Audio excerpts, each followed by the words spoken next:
David, for the NPP, is a cliche. Everybody knows who is leading. Opoku Onyinah is leading. There's another, and David, let me set a preamble. Analysis I'm going to do, I'm not doing bigotry. I'm just doing analysis, tribal and whatever. Now, when you come to the NPP, the reason why the last time I was telling you, but we didn't have enough time, the likes of Apostle Opoku Onyinah, the respected former chairman of the Pentecost Church, is coming, is because of something. Now, David, when you go to Facebook, we project to you the religious affiliation of the population of Ghana. And I'm doing a comparative analysis of the 2020 population census, how people affiliate based on religion compared to 2021. It's a 10-year period. Actually, that census was to be done in 2020, but due to COVID, push it 2020. So 11-year analysis. Now, David, this is the first time we're having a Muslim be on the ticket of the two major political parties. Please listen to me carefully. Two major political parties who have dominated our politics in the Fourth Republican dispensation. 92 on the ticket of the NDS was Rawlings. He's from the Volta region. 96, Rawlings from the Volta region. Prof. Mills from the Central region. John Mahama from the Northern region. John Mahama is a Christian, but from the Northern region. He's from the Assemblies of God Church. When they come to the NPP, Professor Dubuahen Kofo Ekufuado, they are in Bawumia. Bawumia is the only Muslim, two major political parties, NPP and NDC, to be on the ticket. Now, David, now people of the school of thought that the Christian population in our country, and people tend to say that Ghana is a Christian country. It's not true. Based on the dictates of our constitution, Ghana is a secular state, but Christianity is the most dominant religion in the country. And how is that known? That is known based on the census you've done. So when you come to Facebook, when you go to a religious affiliation, based on the 2021 census, the Islam affiliation of our country is 19.9%.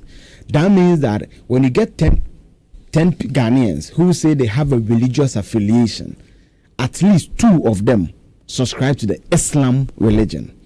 Now, when you go to the Pentecostal and charismatic movement, where we have the likes of Obinim's Church, Achirabosum, my own church, the Lighthouse Church, CCC, and all those people who believe in tongues and all those things. I will show you data on Facebook as we speak. It's on LUV 99.5 FM.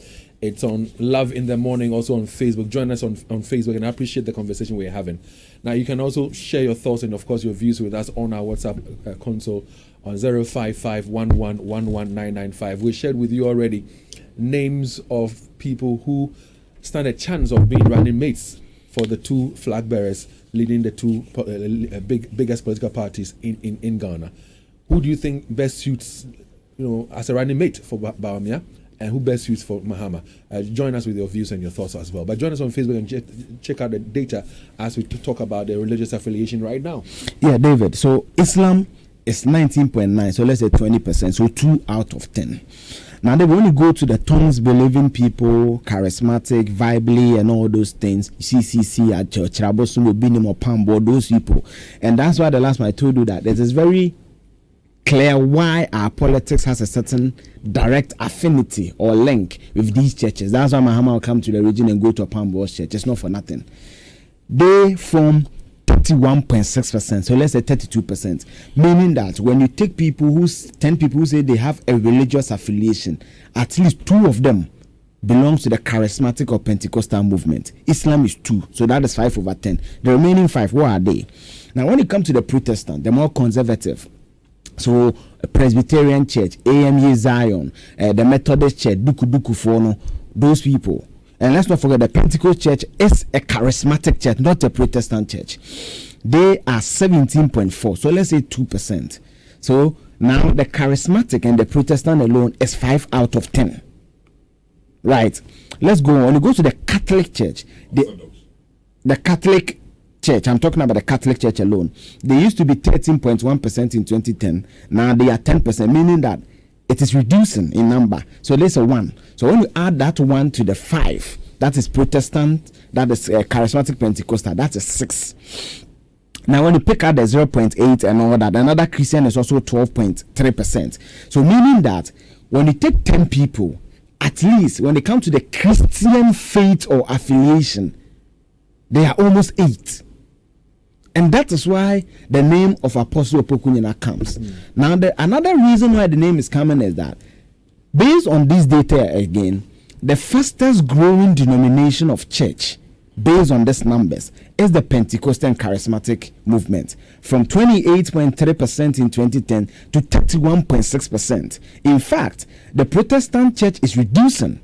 Let's also not forget the Islam population is also increasing from 17.6% in 2010 to 19.9%. So, whilst the Catholic religious affiliation is reducing, while the Protestant affiliation is reducing, charismatic is increasing and Islam is increasing. So some people, including Anodonpre, are of the school of thought that, and he is now going to be the deputy majority leader of the NPP, now the chief whip, that there need to be a Christian someone who has a direct showing of Christian affiliation on the NPP ticket. I'm not saying Napo doesn't go to church. I'm not saying Educhum doesn't go to church. Educhum is a Pentecost. I don't know for Napo, but they believe someone who has shown face of religion will help the ticket. That's what they are saying, and the numbers tend to support what they are saying. Now, David, the reason why Apostle Opoku Onyinah's name is coming strongly is that when you read the Pentecost church and its revolution, how it endeared to young people, and actually most people tell that the Protestants are losing the numbers to the charismatic because of how they do things. There's something in the Pentecost church, when I used to be there, a course in Kondra, singing, choreography and dancing, he brought in that. The PIWCs, he brought in that. He's a very innovative leader. And people believe because the NPP want to pick somebody from the Ashanti region, the Onyinah family in the Ashanti region is also a very prominent family. The man is 70. I don't know whether he'll be interested to do this. But David, this for me is the reason why Apostle Opoku Onyinah, his name is coming out and coming out strong. This is the numbers, and I've shown the evidence on our Facebook. Now, David, another person is Educhum, but the issue against Educhum is that he also has that same laissez-faire kind of slow approach like Baumia. I mean, he and Baumia almost have the same kind of flair.